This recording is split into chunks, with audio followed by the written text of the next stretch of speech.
Seven-time major trophy winner of the club, Lee Sharp, joined us on breakfast yesterday morning. He is firmly in the Dutchman's camp. I think he should stay. I think with the injury list that he's had, I think the way the club's been run from the top and him not having a lot of help, I think he has probably made a couple of mistakes in the transfer market. But I would give him another year. I don't think there's a standout candidate to take over. I think the club is still in a little bit of a mess and a little bit disorganised. And I think he's the man that can sort that out. So Lee Sharp is very firmly in the Erik Ten Hag camp. FA Cup winners, finished 8th in the league table. Ali, are you undecided about Ten Hag? You got any firm views? Obviously, we know from one of the listeners that I've got an agenda. I mean, I only suggested he should get a 3-year contract, so it's a clear agenda. Yeah, well, I don't have any firm views on it. My opinion, just based on new people coming to clubs, I don't think he'll be there. I think they will look for somebody else. But I agree with the call that we started the show with.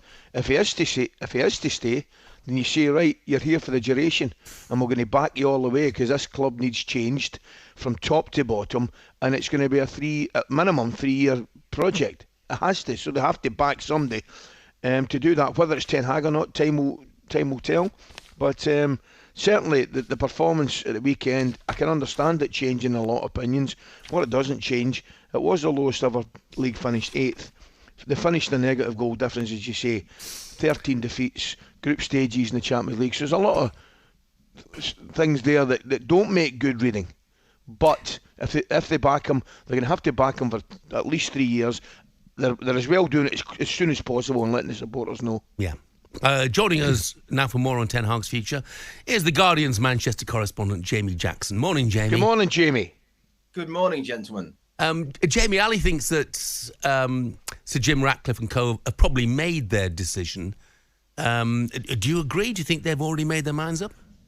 Well, on Friday, The Guardian, my newspaper, obviously reported that he was going to be sacked, whatever happened in the FA Cup final. Now, that was a very well-sourced story. Now, I then go to the FA Cup final, report on it for The Guardian, and obviously they win.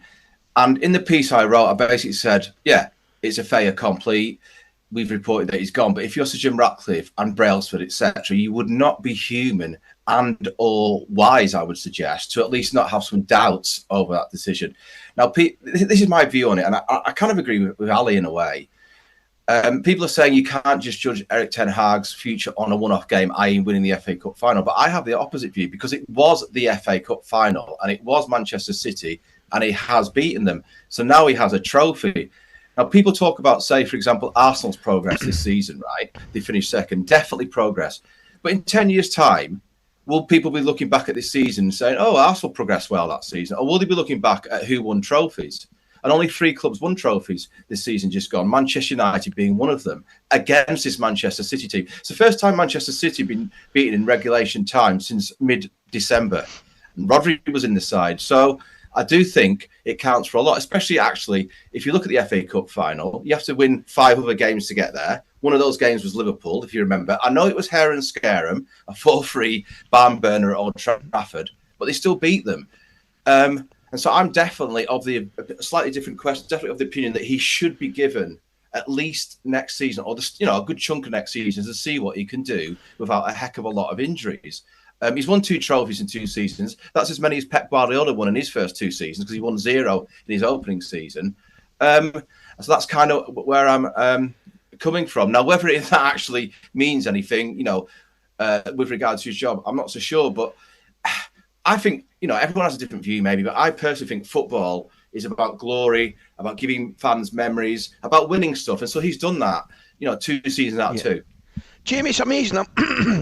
Excuse me. I was at that final on Sunday, and the atmosphere was fantastic. Both sets of fans, brilliant. And it looked, correctly, the most important game on the planet that day, right? That's what it looked like. However, do you think, from what you're saying, and I take what you're saying, 2 trophies, absolutely. But do you think there's an element somewhere with fans nowadays where those cups haven't become as important as finishing in Champions League places, for example, or finishing unacceptably 31 points behind Manchester City? Is there an element of the cups? Okay, yeah, we'll take a cup, yeah, and it's success, but it's not the success it used to be. Well, it's a very good point. I think, obviously, I don't speak to every fan, so it's not a scientific sort of response, but the feeling I get is winning stuff, trophies. Being able to turn around to say rival fans, actually, and say, actually, we've won something.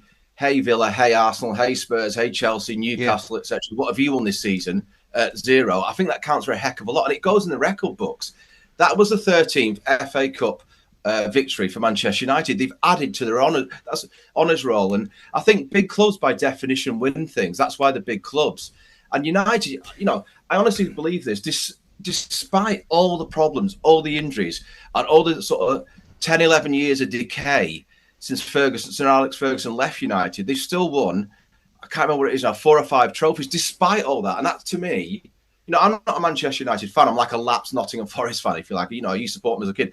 So I'm saying this hopefully as a neutral. To me, that shows the size of Manchester United. They can still win trophies despite being in decline. And I think if you're a fan of Manchester United, and actually my son, who's 12 years old, is, that would make you proud, because look at us, even though we're struggling, even though we're probably at the lowest ebb since maybe the 70s as a football club, we are still winning things. And Ten Hag now has 2 years experience in the job, delivering 2 trophies. Yes, you're right. They need and should be properly competing for the Premier League and the Champions League. There's no doubt about that.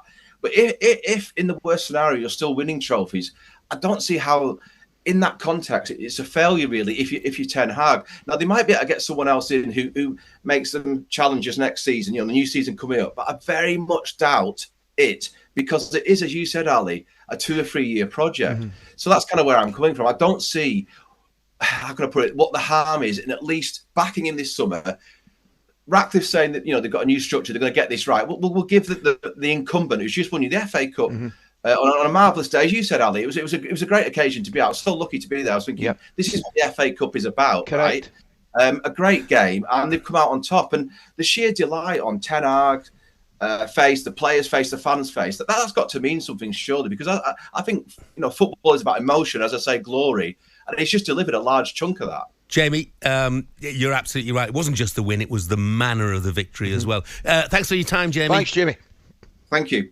7:16. Coming up, we celebrate the incredible career of Rafa Nadal, but ask the question, what next for tennis with the old god seemingly on the way out? That's next. talkSPORT Breakfast, waking you up Monday to Friday morning from 6 a.m.